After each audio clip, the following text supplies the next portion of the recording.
issued a tornado warning for eastern Fulton County, Kentucky, southern Mississippi County, Missouri, until 7 p.m.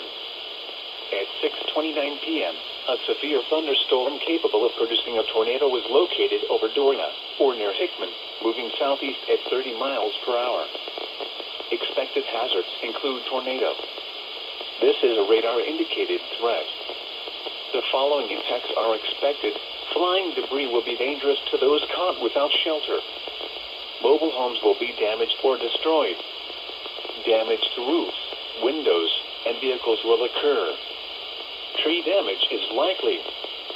This dangerous storm will be near Hickman around 6:35 p.m. Casey around 6:40 p.m. Take cover now. Move to a basement or an interior room on the lowest floor of a sturdy building. Avoid windows.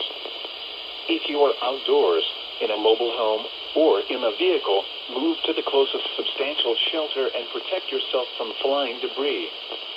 Repeating, a tornado warning has been issued until 7 p.m. for the following counties: Mississippi, Missouri, and Fulton, Kentucky.